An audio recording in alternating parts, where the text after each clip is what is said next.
ఆ మహాలక్ష్మి అనుకునేది ఏ ఒకటి కూడా జరగనివ్వను. ఆ సీతారాముల కళ్యాణం జరిపించేది ఈ సీతారాములే. ఆ సీతారాములు ప్రపంచానికి ఆదర్శమైన జంట అయితే ఈ సీతారాములు అన్యోన్యమైన జంట. మమ్మల్నిద్దరిని విడదీసే అధికారం మహాలక్ష్మి అత్తయ్యకి మాత్రమే కాదు, ఎవరికి కూడా లేదు. అసలు మహాలక్ష్మి అత్తయ్య సీతారామ కళ్యాణం జరిపించడానికి ఒప్పుకుంది అన్నప్పుడే నాకు అనుమానం వచ్చింది. అప్పుడు ఎందుకు ఒప్పుకుందో ఇప్పుడు నాకు అర్థమైంది. మహాలక్ష్మి అత్తయ్య మధుమితాకని మామ పక్కన కూర్చోబెట్టి సీతారాముల కళ్యాణం జరిపించాలి అనుకుందంటే ఖచ్చితంగా తను ఏదో ప్లాన్ వేసే ఉంటుంది. ఆ ప్లాన్ ఏంటో తెలుసుకోగలిగితే జరగబోయే దాన్ని మనం ఆపొచ్చు అని చెప్పి సీత అంటుంది. నెక్స్ట్ మహాలక్ష్మిని ఎదుర్కొంటూ రేవతి, సీత, చలపతి వాళ్ళు వెళ్తారు. మహాలక్ష్మి ఏమో ఆలయంలో స్టాప్ అయిన ఒక వ్యక్తి దగ్గరికి వెళ్ళి, ఇందాక ఈ సీతారాముల కళ్యాణం జరిపించడానికి వచ్చిన దంపతులందరూ వాళ్ళ వాళ్ళ పేర్లని రాసి ఒక కలశంలో వేశారు. అందులో చీటీ తీసినప్పుడు ఏ దంపతుల పేర్లు అయితే వస్తాయో వాళ్ళే స్వామివారి కళ్యాణం దగ్గరుండి జరిపించాలి అన్నది నిబంధన అని చెప్పి నేను విన్నాను అని అనేసరికి, అవును, అలా చీటీ తీసినప్పుడు ఎవరి పేర్లు అయితే వస్తాయో ఆ జంట చాలా అదృష్టం చేసుకుని ఉండాలి. స్వయంగా సీతారాముల కళ్యాణం వాళ్ళ చేతుల మీద జరుగుతుంది అని చెప్పి అతను అంటాడు. ఆ మాట విన్న మహాలక్ష్మి, అయితే మీరు నాకు చిన్న ఫేవర్ చేయాలని చెప్పి ఒక నోట్ల కట్టని తీసుకొని అతనికి ఇస్తుంది.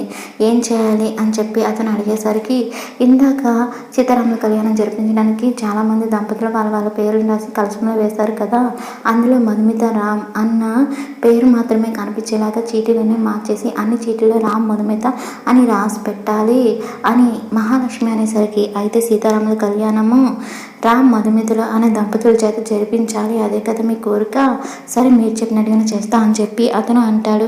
దాంతో మహాలక్ష్మి హ్యాపీగా ఫీల్ అవుతుంది. వస్తే సీత, నాకు చెప్పకుండా ఈ గుడికి రావడమే కాకుండా సీతారాముల కళ్యాణం జరిపించాలని చెప్పి ప్లాన్ చేస్తావా? ఇప్పుడు ఎలా సీతారాముల కళ్యాణం జరిపిస్తావు నేను కూడా చూస్తా, ఇలానే నేను ఏడిపించి ముప్పు తిప్పులు పెట్టి నిన్ను ఆటాడుకుంటా అని చెప్పి మహాలక్ష్మి మనసులో అనుకుంటుంది. ఇదంతా సీత, రేవతి, చలపతి వాళ్ళు వింటారు. వెంటనే రేవతి, చలపతి వాళ్ళు, సీత ఇప్పుడు ఏం చేస్తావు? మహాలక్ష్మి ఏకంగా ఆ కలశంలో ఉన్న చీటీలే మార్చేసి అసలు నీ పేరు రామ్ పేరు రాకుండా రామ్ మధుమిత్ర పేరే వచ్చేలా చేస్తుంది. అలా కనుక జరిగితే వాళ్ళిద్దరే పూజ చేసేలా మహాలక్ష్మి ఈజీగా చేస్తుంది. నువ్వు ఇప్పుడు ఎలా ఆపుతావు అని చెప్పి అడుగుతూ ఉంటారు. మహాలక్ష్మి అత్తయ్య ప్లాన్ తెలిసింది కదా, ఇప్పుడు ఆ ప్లాన్ ఎలా తిప్పుకొట్టాలో నాకు బాగా తెలుసు, మీరేం కంగారు పడకండి అని చెప్పి సీత అంటుంది. ఇక నెక్స్ట్ సీన్లో మహాలక్ష్మి వాళ్ళు రామ్ దగ్గరికి వెళ్ళి, సీత వాళ్ళు ఎక్కడ అని చెప్పి అడుగుతుంటే మామయ్య అత్తయ్య వాళ్ళు పిలిచారు, మాట్లాడడానికి వెళ్ళిందని చెప్పి రామ్ అంటాడు. ఆ మాటలకి మధ్య వీళ్ళు గూడుకుటని ఎక్కువైంది, అసలు మనకు తెలియని సీక్రెట్స్ ఏం మాట్లాడేసుకుంటున్నారు అని చెప్పి వాళ్ళందరూ అనుకుంటూ ఉంటారు. ఇక అప్పుడు మధుమితను చూసిన మహాలక్ష్మి ఇక్కడ ఉన్న దంపతులందరినీ చూస్తూ ఉంటే, నీకు బాధగా ఉంది మధుమిత అని చెప్పి కావాలని మహాలక్ష్మి అడగడంతో, మరి బాధగా ఉండదా మహా, ఇప్పుడు మధుమిత సింగిల్ కదా అని చెప్పి అర్చన కావాలనేసరికి, రామ్ ఉండగా మధుమిత ఎలా సింగిల్ అవుతుంది అని చెప్పి గిరి అంటాడు. అంటే రామ్ మాత్రమే కాదు మధుమితకి మనందరం కూడా ఉన్నాం కదా అని అంటూ ఉంటే, మధుమిత నువ్వేం బాధపడకు, భగవంతుడు ఏం చేయాలని డిసైడ్ అయ్యాడో అదే జరుగుతుంది అని చెప్పి మహాలక్ష్మి అంటూ ఉంటుంది. ఇక అక్కడే ఉన్న రామ్, మధుమిత గారు మీరేం బాధపడకండి, మన జీవితంలో ఏం జరగాలో ఏం చేయాలో అన్నీ కూడా భగవంతుడు ముందుగానే ఒక స్కిట్ రాసిపెట్టి ఉంటాడు, ఆ స్కిట్ని మనం జస్ట్ ఫాలో అవుతే సరిపోతుందని చెప్పి రామ్ అంటాడు. ఆ మాటకి మహాలక్ష్మి, కరెక్ట్ రా, నువ్వు చెప్పింది కరెక్ట్, అసలు భగవంతుడు ఆల్రెడీ మన జీవితంలో ఏం జరగాలో అవన్నీ కూడా రాసిపెట్టే ఉంటాయి. ఫర్ ఎగ్జాంపుల్ ఇందాక సీతారాముల కళ్యాణం జరిపించడానికి ఇక్కడ వచ్చిన దంపతులందరూ వాళ్ళ వాళ్ళ పేర్లని చీటీల రూపంలో రాసి కలశంలో వేశారు. అందులో ఏ చీటీలో అయితే ఏ దంపతులు వస్తారో వాళ్ళే సీతారాముల కళ్యాణం ముందుగా ఉండి జరిపిస్తారు, మిగిలిన వాళ్ళందరూ వెనకన ఉంటారు. ఇప్పుడు ఆ దంపతులు ఎవరు అన్నది ఆ దేవుడే డిసైడ్ చేస్తారు, వాళ్ళతోనే ఆ పూజ జరుగుతుంది అని చెప్పి మహాలక్ష్మి అంటూ ఉంటుంది. సరిగ్గా అప్పుడే సీత వాళ్ళు అక్కడికి వస్తారు. ఇక సీత వాళ్ళు అక్కడికి వచ్చేసరికి, ఏంటి ఎక్కడికి వెళ్ళిపోయారు అని అడుగుతూ ఉంటారు.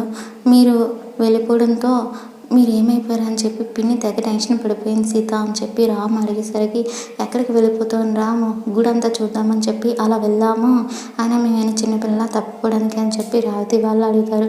గుడంతా చూడడానికి వెళ్ళారా లేకపోతే ఇంకేమైనా చేయడానికి వెళ్ళారా అని చెప్పి మహాలక్ష్మి అడిగేసరికి, అంటే అత్తయ్య అప్పుడు రాముడి నుంచి సీతను విడదీయడానికి ఆ రావణాసుడు ఎలా ప్రయత్నించాడో, అలాగే ఈ రాముడిని వశం చేసుకోవడానికి శూర్పణఖ లాంటి వాళ్ళ దగ్గర నుంచి కాపాడుకోవడానికి సీత యుద్ధం చేయాల్సి వస్తుంది అని సీత అనేసరికి, ఇదేంటి సీత నా ప్లాన్ మొత్తం తెలిసినట్టు ఎలా మాట్లాడుతుంది అని మహాలక్ష్మి అనుమానిస్తూ ఉంటుంది. దాంతో మధుమిత, ఏంటి సీత ఎప్పుడు చూసినా గొడవ పెట్టుకోవాలని చూస్తావా అని చెప్పి మధుమిత అనేసరికి, నేను ఇప్పుడు ఎవరితో ఏమీ గొడవ పెట్టుకోలేదక్క, కానీ నాతో గొడవ పెట్టుకోవాలని ఎవరైనా చూస్తే మాత్రం ఈ సీతతో రావణ యుద్ధం చేయాల్సి వస్తుందని చెప్పి సీత వార్నింగ్ ఇస్తుంది. సరిగ్గా అటువైపుగా శివకృష్ణ, లలిత, నీల అలాగే సుమతి వాళ్ళు వస్తూ ఉంటారు. అలా వస్తూ ఉంటే శివకృష్ణ వాళ్ళు, ఏమో సుమతి నీ భర్త ఎవరో చెప్పొచ్చు కదా, నీ పెళ్ళి ఎలానో చూడలేకపోయాం, కనీసం నీ భర్తతో పాటు ఇక్కడికి వస్తే కళ్యాణం జరిపించి అలా అయినా సరే మీ పెళ్ళిని చూసేవాళ్ళం కదా అని చెప్పి అంటూ ఉంటారు. దాంతో సుమతి అప్పుడే మహాలక్ష్మి వాళ్ళ ఫ్యామిలీని చూసి, ఇదేంటి మహాలక్ష్మి ఫ్యామిలీ అంతా ఇక్కడికి వచ్చారు, వాళ్ళు కూడా మాలాగే కళ్యాణానికి వచ్చారా, ఒకవేళ నన్ను వాళ్ళు ఇక్కడ చూస్తే పెద్ద ప్రాబ్లమే వస్తుంది అని చెప్పి మనసులో అనుకుంటూ ఉంటే, శివకృష్ణ వాళ్ళు, సుమతిని భర్త ఎక్కడో చెప్పు, వెళ్ళి మీ అన్నయ్య తీసుకొని వస్తారు, మీ ఇద్దరి చేత ఇక్కడ సీతారాముల కళ్యాణం జరిపిస్తాడు అని చెప్పి శివకృష్ణ వాళ్ళు అంటూ ఉంటే, ఇప్పుడు వాళ్ళ గురించి ఎందుకు అన్నయ్య, వదిలే, ఇప్పుడు వాళ్ళ జీవితంలోకి నేను వెళ్ళాలనుకోవట్లేదు, సరే మీరు వెళ్ళండి, నేను ఇప్పుడే వస్తా అని చెప్పి సుమతి అంటూ ఉంటే, ఏమైంది సుమతి, ఏదైనా ప్రాబ్లమా అని చెప్పి అడుగుతుంటే, ఏం లేదు, కాసేపట్లో వస్తా, కాసేపు నాకు ప్రశాంతంగా ఉండాలని ఉంది అని చెప్పి సుమతి అంటుంది. సరే అని చెప్పి శ్రీకృష్ణ వాళ్ళు అలా వెళ్తూ ఉంటారు. అప్పుడే మహాలక్ష్మి ఫ్యామిలీ ఏమో శ్రీకృష్ణ వాళ్ళు రావడం చూసి శ్రీకృష్ణ వాళ్ళ ఫ్యామిలీ కూడా వచ్చింది. అయితే ఆ సీతనే వాళ్ళందరినీ ఇక్కడ పిలిపించి ఉంటుంది. ఇప్పుడు శ్రీకృష్ణ వాళ్ళు ఉండగా మధుమిత రాము చేత ఇక్కడ సీతారాముల కళ్యాణం ఎలా జరిపిస్తామో, వాళ్ళు ఉంటే అడ్డుకుంటారేమో అని చెప్పి మహాలక్ష్మితో గిరి, అర్చన, జనార్దన వాళ్ళు అంటూ ఉంటారు.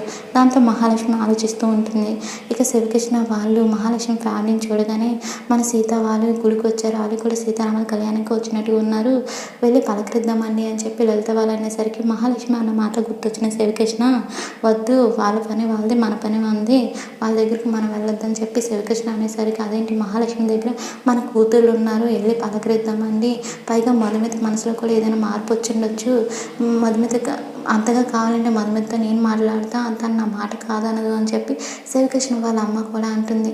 అలాగే మధుమితని మనసు మార్చి తీసుకురావడానికి ఇదే కరెక్ట్ సమయం కాదనకండి అని చెప్పి అందరూ అనడంతో శ్రీకృష్ణ ఫ్యామిలీ అంతా కూడా మహాలక్ష్మి దగ్గరికి వచ్చి పలకరిస్తారు. ఇక సీత వాళ్ళ అమ్మ నాన్న చూడగానే, అమ్మ నాన్న మీరు కూడా వచ్చారా అని చెప్పి చాలా హ్యాపీగా ఫీల్ అవుతూ ఉంటుంది. ఇక మహాలక్ష్మిని కూడా పలకరిస్తారు. సీత మీరు వస్తున్న విషయం చెప్పలేదే అని చెప్పి అంటూ ఉంటే, అసలు సీతకి మేము ఇక్కడికి వస్తున్నా అన్న విషయమే తెలియదు అని చెప్పి శ్రీకృష్ణ వాళ్ళు అంటారు. ఇక మధుమితని చూసి, ఏంటి మధుమిత మమ్మల్ని చూసి కూడా పలకరించలేదు, ఎలా ఉన్నావు అని చెప్పి శ్రీకృష్ణ వాళ్ళ ఫ్యామిలీ పలకరించేసరికి, ఏదో ఉన్నానులే అని చెప్పి అంటూ ఉంటుంది.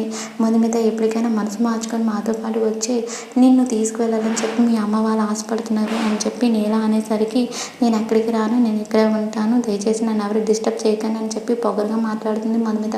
దాంతో సీత కోపం వచ్చి, ఏంటి అక్క నీకు అమ్మ నాన్న ఉంటే ఎలానా గౌరవం లేదు, కనీసం నాన్నమ్మ అనేసరి గౌరవం లేదా అని చెప్పి సీత అంటూ ఉంటే, సీత ఇక్కడ గొడవ పడడానికి ఇదేమీ ఇల్లు కాదు, గుడి అని చెప్పి మహాలక్ష్మి అడ్డుపడుతుంది. ఇక సీతారాములు ఇక్కడ సీతారాముల కళ్యాణం జరిపించడానికి వచ్చారు, ఇది నా ఆలోచనే, మహాలక్ష్మి అత్తయ్య మనస్ఫూర్తిగా ఒప్పుకున్నారని చెప్పి సీత అంటుంది. ఇక వీళ్ళు ఇలా మాట్లాడుకుంటుంటే ఇదంతా కూడా సుమతి దూరం నుంచి చూస్తూ ఉంటుంది.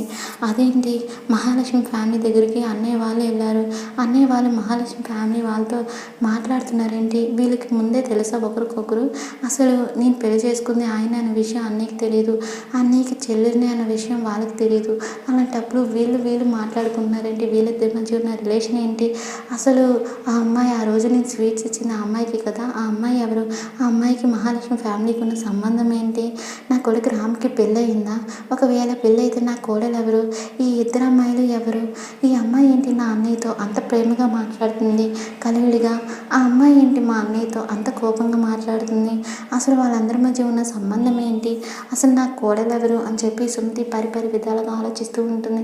ఇక అప్పుడే ఆలయానికి సంబంధించిన ఒక స్టాఫ్ వచ్చి సీతారాముల కళ్యాణం మొదలవుతుంది, అందరినీ రమ్మని చెప్పి పంతులు గారు అన్నారు అనడంతో సీత ఏమో, నేను మా అమ్మతో కలిపి కాసేపు తర్వాత వస్తా, మీరు వెళ్ళండి అని చెప్పి అంటుంది. ఇక తర్వాత సీతారాములు ఇద్దరు కూడా సైడ్కి వెళ్తారు. అప్పుడే సుమతి వాళ్ళని చూసి సైడ్కి తాక్కుంటుంది, ఈ అమ్మాయి ఏంటి నా కొడుకుని తీసుకొని వెళ్తుంది, ఈ అమ్మాయికి నా కొడుకు ఉన్న సంబంధం ఏంటి అని చెప్పి సుమతి వాళ్ళిద్దరిని అబ్జర్వ్ చేస్తూ ఉంటుంది. ఏంటి సీత ఎక్కడికి తీసుకువెళ్తున్నావు అని చెప్పి రామ్ కంగారు పడుతూ ఉంటే, పర్లేదు మామ, మన ఇద్దరం భార్య భర్తలమే కదా అని చెప్పి సీత అన్నంతో తన కోడలన్న విషయం సుమతికి అర్థమవుతుంది. నా కోడలు చాలా బాగుంది, మహాలక్ష్మి మంచి అమ్మాయిని సెలెక్ట్ చేసింది, పద్ధతిగా ఉంది అని చెప్పి సుమతి ఫీల్ అవుతూ ఉంటుంది.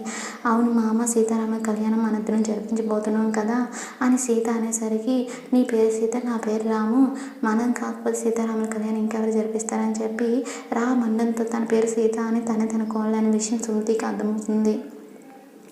ఇక అయితే ఈ సీతారాముల కళ్యాణం జరిగేటప్పుడు ఎటువంటి అవాంతరాలు ఎదురైనా సరే నువ్వు నన్ను ఎప్పటికీ కూడా విడిచిపెట్టి వెళ్ళనని చెప్పి నాకు మాట ఇవ్వు మామ అనేసరికి, అలాగే సీత అని చెప్పి రామ్ మాటిస్తే, ఇక మాట ఎట్టి పరిస్థితుల్లో తప్పవు కదా మామ అని చెప్పి పదే సీత అడగడంతో, ఏంటి సీత ఇంత చిన్న విషయంలో నేను ఎప్పుడైనా మాట తప్పుతానా అని చెప్పి రామ్ అనడంతో, నువ్వు మాట తప్పుతావని కాదు, నీ మీద ఉన్న పిచ్చి ప్రేమతో, పిచ్చి ఆలోచనతో ఇలా అడుగుతున్నాను మామ. ఏ పెళ్ళి జరిగినప్పుడైనా, మానవుల పెళ్ళైనా దేవుని పెళ్ళైనా సరే కొన్ని అవాంతరాలు, ఆటంకాలు ఎదురవుతాయి. ఆ ఆటంకాన్ని ఎదిరించి నువ్వు నాకు తోడుగా ఉంటావా అని నమ్మకంతో అడుగుతున్నా అని చెప్పి సీత అంటూ ఉంటే రామ్ మాటిస్తూ ఉంటాడు. ఇదంతా విన్న సుమతి ఏమో, ఆ అమ్మాయి ఎందుకు భయపడుతుంది, దేనికోసం అలా రామ్ని అడుగుతుంది, అసలు ఎందుకు ఇలా భయపడుతుంది, ఎందుకు అలా అడుగుతుంది అని చెప్పి సుమతి ఆలోచిస్తూ ఉంటుంది. మరి మహాలక్ష్మి ప్లాన్ని సీత ఎలా తిప్పికట్టబోతుంది అనేది అప్కమింగ్ ఎపిసోడ్లో చూద్దాం.